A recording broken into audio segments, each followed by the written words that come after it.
Hi guys, it's Chris at Cork and Crown, back in my shed. Two tastings in a row back in my shed. Weather's warming up, can't see my breath, so came back to the shed. I like doing them down here. Feels like a more appropriate place than my wife's desk, and I'm spilling cider all over her desk as well, which makes her angry. I can spill what I like in here. This is my space. Right, so what we're going to do? Well, we had our 200th episode yesterday. We had the Eden extra sec traditional method, which was excellent. But before that, we were trying some Keeved Ciders, and we had one from Green Man, single varietal, Gros Houillet, I think is how it's pronounced. And then we had Smith Hayne Special Reserve 2018. So, continuing with that theme, we have another Smith Hayne cider. And here it is.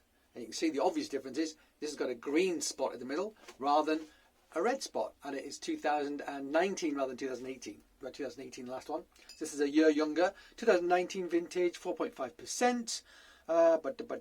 Normandy style. Grown, pressed and bottled by hand at Smith Hayne Orchards, Devon. Medium sweet. So the last one we had was a bit closer to like these little circles. That circle was crossed, which is closer to sweet. This one's somewhere in the middle, so not quite so much residual sugar in this one, apparently, which is interesting. Crown cap again, not cork. The next one I've got from these guys, I believe, has got a cork though, but that's the next one we're going to try. I won't talk about it. Got something else as well. What have you got, Chris? I'll tell you what I've got. I've got that. I've got a little piece of cheese. There you go. I hope you can see that okay. These things can be a bit bright. It's not too bad, actually. You can see that pretty well. So there you go. So this is actually quite a pale version of this cheese. This is a wash-dried cheese. It's called Munster. It's from the Vosges Mountains. It's from Alsace and Lorraine, both sides of the Vosges. Well, you've got Lorraine on one side, on the eastern side of the Vosges. It's still Lorraine, and on the western side is Lorraine, eastern side is Alsace, one of my favourite wine regions. This is made by Odette at the Fermier Houtrou. I went to see this. In fact, I took my wife to visit this farm on our honeymoon. Oh yeah, lucky lady. I keep telling her. She doesn't agree.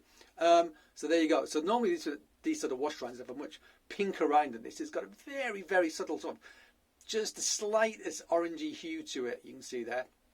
So monastic cheeses originally, so made by monks in monasteries. That's where these wash rinds.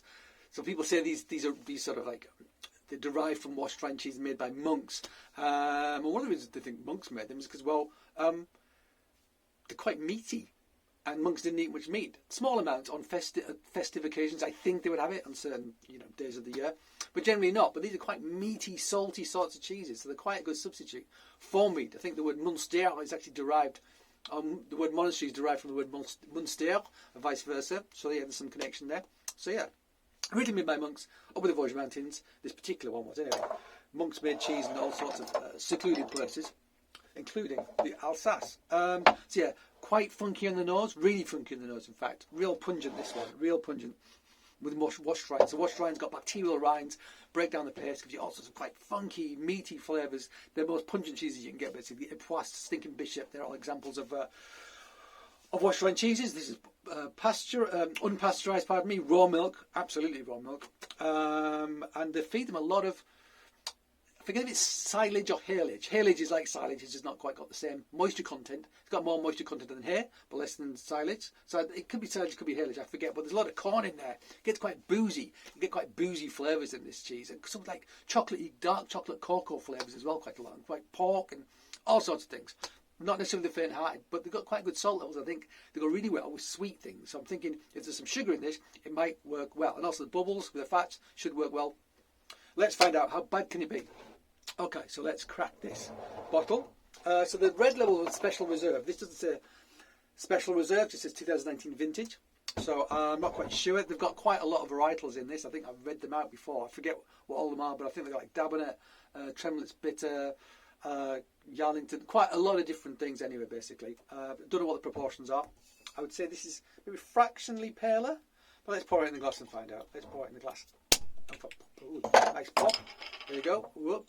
Whoop, nearly, but not quite. Great mousse again. Look at that. Brilliant. I remember this from the last one we had. It was only a couple of days ago. My memory's not that bad yet, but it's really good mousse on it. Right, I think I can smell it already, is that actually? So where's my thingamajig? So there you go. Look at that. Nice colour, actually, isn't it? Nice amber bordering on gold. Lovely looking thing. Lovely looking thing. Hazy, of course, because it's going to be unfiltered. Wild yeast, I think, for everything they do. Yeah, I'm pretty sure, in fact. Let's smell it. Oh, man. That smells great. That smells great.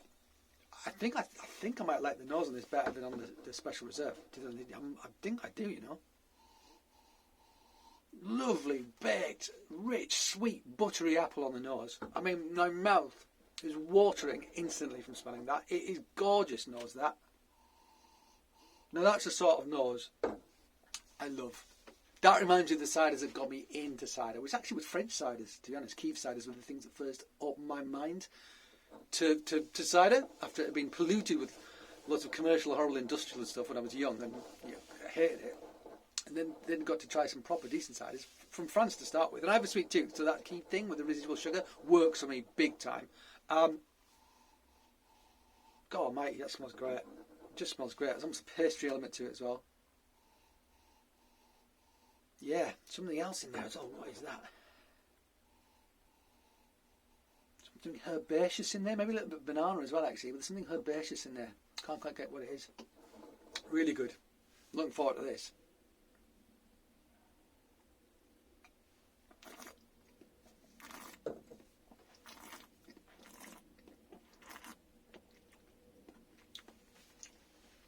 So pretty good tannins.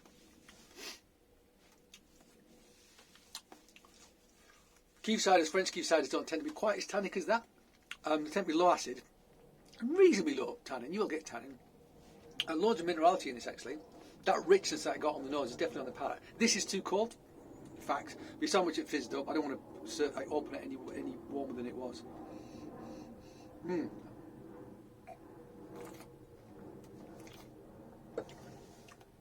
A little bit spicy, ripe apple, minerality.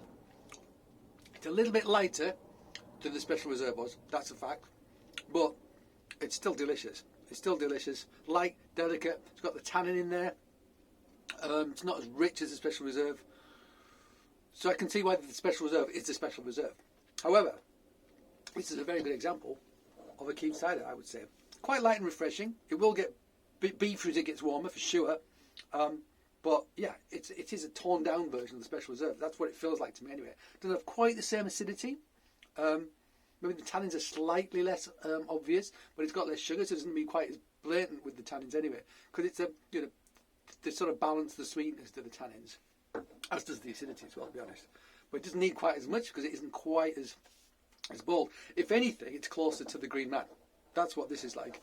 It feels more like the Green Man that we had the tasting before. So that'd be 3 videos ago. You know, so have a look at that if you want. Tiny bit of funkiness on the nose, but nice. Not in any way sort of eggy. Just, again, it just makes me think volcano kind of thing, like Tenerife, Iceland. That's the sort of thing makes me think of. I have been in those places. So that's just some wild association I have. Yeah, nice. Shall we try the cheese? Yes, please, Chris. We can't wait. All right. So, let's cut a bit off this.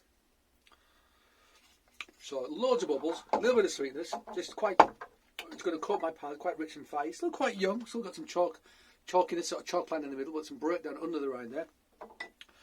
Let's try it.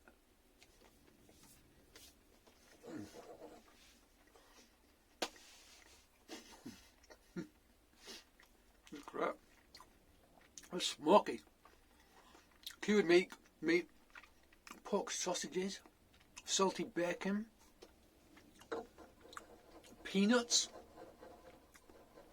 God almighty, it's just great. Sort of like, yeah, like hints of white/dark chocolate.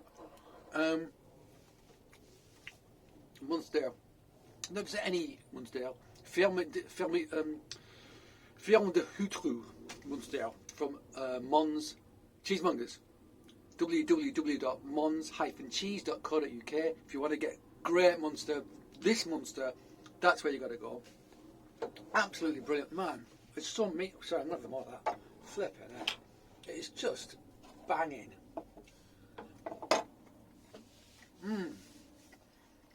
And you could eat this like as a substitute for meat. It's got fineness, it's got saltiness, it's got meatiness, it's got everything you need. Nuttiness. I've got that peanut thing. I don't remember having that before on this. And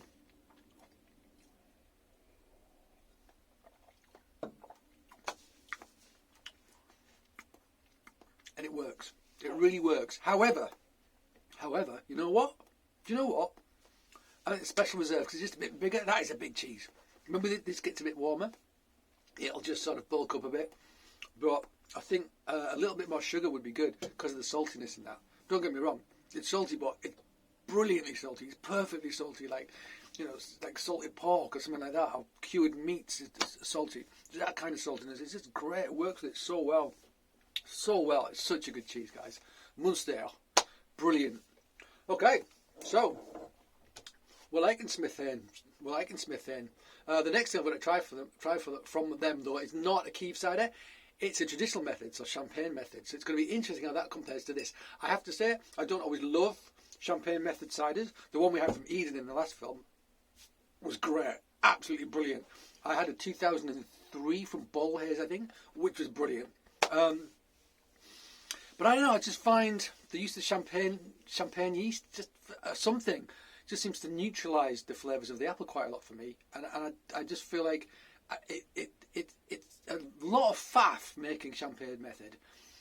And I'm not sure, and so it costs more as well. It's harder work. And I don't feel the results are always worth the effort. That's what I feel. Pet Nat, Keeved, for me, in terms of what you get, I feel like it's just you get more expression of the fruit. And also when you use traditional method, you start to get the resting on the leaves, you start to get that brioche thing, which is actually delicious. But I don't know, sometimes I don't feel it needs that. And you can get that pastry character by keeving. So for me, and also you get a little residual sugar usually. And I do like just a hint of it. I do like a little bit of sugar, I do. Bold fruit or a little bit of sugar, and I don't often get that in traditional method ciders. The Eden though was exceptional, absolutely. All right guys, so I look forward to trying the next one of the Smith & Hayne and have some more of this cheese once I've turned this camera off. All right, well thank you for joining me again. If you lasted 12 minutes, good on you mate.